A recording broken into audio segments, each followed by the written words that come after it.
हाल ही में अमेरिका के एक बहुत ही चर्चित केस से जुड़ी एपिस्टन फाइल पब्लिक हुई और इन फाइल में नरेंद्र मोदी का नाम भी मेंशन था। जनवरी के एंड में एपिस्टन से जुड़े लगभग 3 मिलियन सील डॉक्यूमेंट पब्लिक किए गए। इन डॉक्यूमेंट में कई बड़े नाम थे जिसमें नरेंद्र मोदी और इलोन मस्क जैसे नाम भी शामिल थे। एपिस्टन की एक ईमेल में लिखा गया था कि इंडिया के प्राइम मिनिस्टर मोदी ने उससे एडवाइस ली थी। इस ईमेल की एग्जैक्ट लाइन थी, the Indian prime minister Modi took advice and dance and sing in the Israel for the benefit of the US president and it worked। इस ईमेल के बाद अपोजिशन ने भी सवाल उठाए, लेकिन मिनिस्ट्री ऑफ एक्सटर्नल अफेयर ने बिल्कुल साफ कहा प्रधानमंत्री इजराइल के ऑफिशियल दौरे पर थे, लेकिन इस ईमेल का ना किसी ऑफिशियल मीटिंग से और ना ही किसी पर्सनल कनेक्शन से कोई लेना देना है। सरकार ने इसे एक कन्विक्टेड क्रिमिनल के पर्सनल क्लेम्स बताए जिनका कि कोई ऑफिशियल सबूत नहीं है। अब बात करते हैं इलोन मस्क की। एपिस्टन फाइल में 2012-13 के कुछ ईमेल्स मिले जिसमें जेफरी एपिस्टन बार बार इलोन मस्क को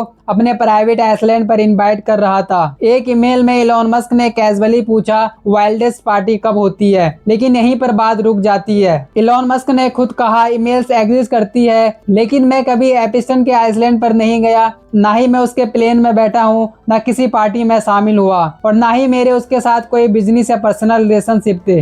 इलोन मस्क ने यह भी कहा कि एपिस्टन अक्सर पावरफुल लोगों के साथ अपना नाम जोड़ने की कोशिश करता रहता था, ईमेल भेजता था ताकि वो खुद को इम्पोर्टेंट दिखा सके। इस पूरी कहानी का सबसे बड़ा सच ये है, सिर्फ किसी का नाम एपिस्टन फाइल में आना ये प्रूव नहीं करता कि वो भी एपिस्टन के क्राइम में शामिल था। फैक्ट्स, प्रूफ और एविडेंस, ये 3 चीजें होना जरूरी है। जरा सोचिए, आज आप किसी के कांटेक्ट में हैं, आज वो नॉर्मल इंसान लगता है, लेकिन अगर कुछ सालों बाद पता चले कि वो इंसान एक क्रिमिनल था और उस दौरान आप उसके कांटेक्ट में थे, तो क्या इसका मतलब ये होगा कि आप भी उसके क्राइम में शामिल थे? हमें अक्सर लगता है कि हम अपने आसपास के लोगों को अच्छे से जानते हैं, लेकिन सच ये नहीं होता। कोई भी किसी को पूरी तरह नहीं जानता और नहीं जान सकता। सब कुछ वक्त पर डिपेंड करता है, उस वक्त आप किसको कैसे जानते थे।